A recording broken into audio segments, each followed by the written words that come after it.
ಎಲ್ಲರಿಗೂ ನಮಸ್ಕಾರ. ವರಮಹಾಲಕ್ಷ್ಮಿ ಹಬ್ಬದ ಕುರಿತು ಮಾಹಿತಿಯನ್ನು ನೋಡೋಣ. ವರಮಹಾಲಕ್ಷ್ಮಿ ಹಬ್ಬವು ಹಿಂದೂಗಳ ಪ್ರಮುಖ ಹಬ್ಬಗಳಲ್ಲಿ ಒಂದು.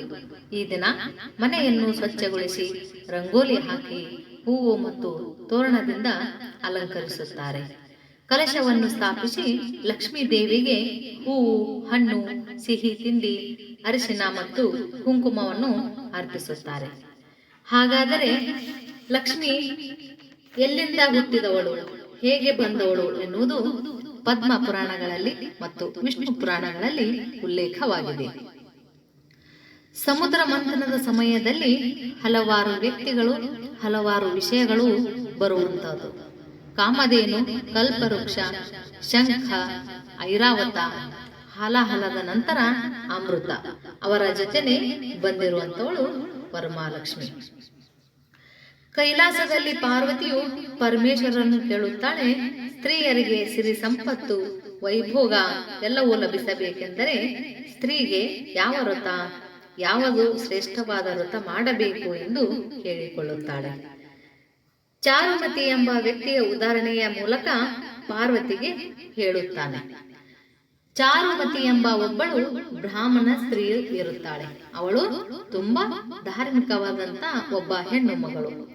ಅತಿಥಿ ಸತ್ಕಾರ ಮಾಡಿಕೊಂಡು ಸ್ತ್ರೀ ಧರ್ಮವ ಪಾಲನೆ ಮಾಡಿಕೊಂಡು ಸಂತೋಷವಾಗಿ ಇರುತ್ತಾಳೆ. ಆದರೆ ಅವಳಿಗೆ ಬಡತನವೆಂಬುದು ಅವಳಿಗೆ ಕಾಡುತ್ತಿರುತ್ತದೆ. ಒಂದು ದಿನ ಚಾರುಮತಿಯ ಕನಸಿನಲ್ಲಿ ಸಾಕ್ಷಾತ್ ಮಹಾಲಕ್ಷ್ಮಿಯೇ ಬರುತ್ತಾಳೆ. ಬಂದು ಶ್ರಾವಣ ಮಾಸದ 2ನೇ ಶುಕ್ರವಾರ ಅಥವಾ ಹುಣ್ಣಿಮೆಗಿಂತ ಮೊದಲು ಬರುವಂತ ಶುಕ್ರವಾರದಂದು ನೀನು ನನ್ನನ್ನು ಪೂಜಿಸು. ನಿನ್ನ ಎಲ್ಲ ಕಷ್ಟಗಳನ್ನು ನಾನು ನಿವಾರಣೆ ಮಾಡುತ್ತೇನೆ. ನಿನಗೆ ಸುಖ, ಸಂತೋಷ, ಸಮೃದ್ಧಿಯನ್ನು ತಂದು ಕೊಡುತ್ತೇನೆ. ತಾಯಿ ಅವಳ ಕನಸಿನಲ್ಲಿ ಬಂದು ಸೂಚಿಸುತ್ತಾಳೆ. ಚಾರುಮತಿ ಕನಸಿನಿಂದ ಎದ್ದೇಳುತ್ತಾ ತನಗೆ ಬಿದ್ದ ಕನಸನ್ನು ತನ್ನ ಗಂಡನಿಗೆ ಮತ್ತು ತನ್ನ ಆಪ್ತರಿಗೆ ತಿಳಿಸುತ್ತಾಳೆ. ನಂತರ ಶ್ರಾವಣ ಮಾಸದ ಹುಣ್ಣಿಮೆಯ ಒಳಗೆ ಬರುವಂತ ವರಮಹಾಲಕ್ಷ್ಮಿಯ ಪೂಜೆಯನ್ನು ಮಾಡುತ್ತಾಳೆ. ಆ ದಿನ ಇತರ ಸ್ತ್ರೀಯರು ಕೂಡ ವ್ರತಕ್ಕೆ ಕುಳಿತುಕೊಳ್ಳುತ್ತಾರೆ. ಚಾರುಮತಿ ಭಕ್ತಿ, ಶ್ರದ್ಧೆ, ನಿಷ್ಠೆ, ನೇಮ ನಿತ್ಯಗಳಿಂದ ವ್ರತ ಮಾಡಿ ತನ್ನ ಮನೆಯಲ್ಲಿ ಐಶ್ವರ್ಯವನ್ನು, ಸಂಪತ್ತನ್ನು, ನೆಮ್ಮದಿಯನ್ನು ಮೊದಲಿಗಿಂತಲೂ ಹೆಚ್ಚಾಗಿ ಪಡೆದುಕೊಂಡಳು ಎಂದು ಈ ಕತೆ ಹೇಳುತ್ತದೆ. ಲಕ್ಷ್ಮಿ ಎಂದರೆ ಸಂಪತ್ತನ್ನು ಕೊಡುವಂತ ದೇವತೆ ಎಂಬುದು ನಮ್ಮಯ ಕಲ್ಪನೆ. ಆದರೆ ಲಕ್ಷ್ಮಿ ಎಂದರೆ ಕೇವಲ ಸಂಪತ್ತನ್ನು ಮಾತ್ರ ಅಲ್ಲ, ಹಣ ಮಾತ್ರ ಅಲ್ಲ. ಲಕ್ಷ್ಮಿ ಎಂದರೆ ಮಾನಸಿಕ ನೆಮ್ಮದಿಯೂ ಲಕ್ಷ್ಮಿನೇ. ಮನೆಯಲ್ಲಿರುವ ಸಂತೋಷವೇ ಲಕ್ಷ್ಮಿನೇ. ಮನೆಯಲ್ಲಿರುವ ಮಕ್ಕಳು ಕೂಡ ಲಕ್ಷ್ಮಿಯ ಅನುಗ್ರಹವೇ. ಹಾಗೇನೆ ನಮ್ಮಲ್ಲಿ ಜ್ಞಾನ ಎಂಬುದು ಇದ್ದರೆ ಅದು ಲಕ್ಷ್ಮಿನೇ. ಎಲ್ಲವೂ ಇದ್ದು ಮಾನಸಿಕ ನೆಮ್ಮದಿ, ಆರೋಗ್ಯವಿಲ್ಲವೆಂದರೆ ಆ ಸಂಪತ್ತಿನಿಂದ ಏನು ಪ್ರಯೋಜನ?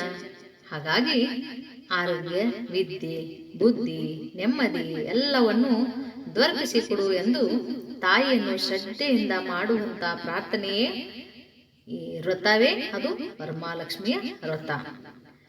ವರಮಹಾಲಕ್ಷ್ಮಿಯ ಪೂಜೆಯಲ್ಲಿ 8 ರೂಪಗಳನ್ನು, ಅಷ್ಟಲಕ್ಷ್ಮಿಯರನ್ನು ವಿಶೇಷವಾಗಿ ಸ್ಮರಿಸಲಾಗುತ್ತದೆ. ಆದಿಲಕ್ಷ್ಮಿ ಮೂಲ ಶಕ್ತಿ, ಆಧ್ಯಾತ್ಮಿಕ ಸಮೃದ್ಧಿ. ಧನಲಕ್ಷ್ಮಿ ಧನ ಮತ್ತು ಆರ್ಥಿಕ ಸಮೃದ್ಧಿಯನ್ನು ಕೊಡುವಂತವಳು. ಧಾನ್ಯಲಕ್ಷ್ಮಿ ಅನ್ನ ಮತ್ತು ಆಹಾರ, ಕೃಷಿಯ ಸಮೃದ್ಧಿ. ಗಜಲಕ್ಷ್ಮಿ ವೈಭವ, ಗೌರವ ಮತ್ತು ರಾಜಸಿಕವಾದಂತ ಸಮೃದ್ಧಿ. ಸಂತಾನ ಲಕ್ಷ್ಮಿ ಸಂತಾನ ಮತ್ತು ಕುಟುಂಬದ ಕ್ಷೇಮವನ್ನು ನಾವಿಲ್ಲಿ ಬೇಡುವಂತವಳು. ವೀರಲಕ್ಷ್ಮಿ ಧೈರ್ಯ ಮತ್ತು ಶಕ್ತಿ. ವಿದ್ಯಾಲಕ್ಷ್ಮಿ ಜ್ಞಾನ ಮತ್ತು ವಿದ್ಯೆಯನ್ನು ಕೊಡುವಂತವಳು. ವಿಜಯಲಕ್ಷ್ಮಿ ಕಾರ್ಯಗಳಲ್ಲಿ ಜಯ ಸಾಧನೆ. ಆದ್ದರಿಂದ ಮಹಾಲಕ್ಷ್ಮಿಯ ಮುಂದೆ ಕೇವಲ ಹಣವನ್ನು ಬೇಡದೆ ಸಂಪತ್ತನ್ನು, ಸಮೃದ್ಧಿ, ಕುಟುಂಬದ ಸುಖ, ಶಾಂತಿ ಮತ್ತು ಯೋಗಕ್ಷೇಮ, ಒಗ್ಗಟ್ಟು, ಭಕ್ತಿ ಎಲ್ಲವನ್ನು ಕೊಡು. ಅದಲ್ಲದೆ ನಿನ್ನ ಕೃಪೆ ನಮ್ಮೆಲ್ಲರ ಮೇಲೆ ಸದಾ ಇರಲಿ ಎಂದು ಪ್ರಾರ್ಥಿಸಿದರೆ ಅದೇ ನಿಜವಾದಂತ ಲಕ್ಷ್ಮಿ ಆರಾಧನೆ ಎಂದು ಹೇಳುತ್ತಾ ಎಲ್ಲರಿಗೂ ಒಳಿತಾಗಲಿ.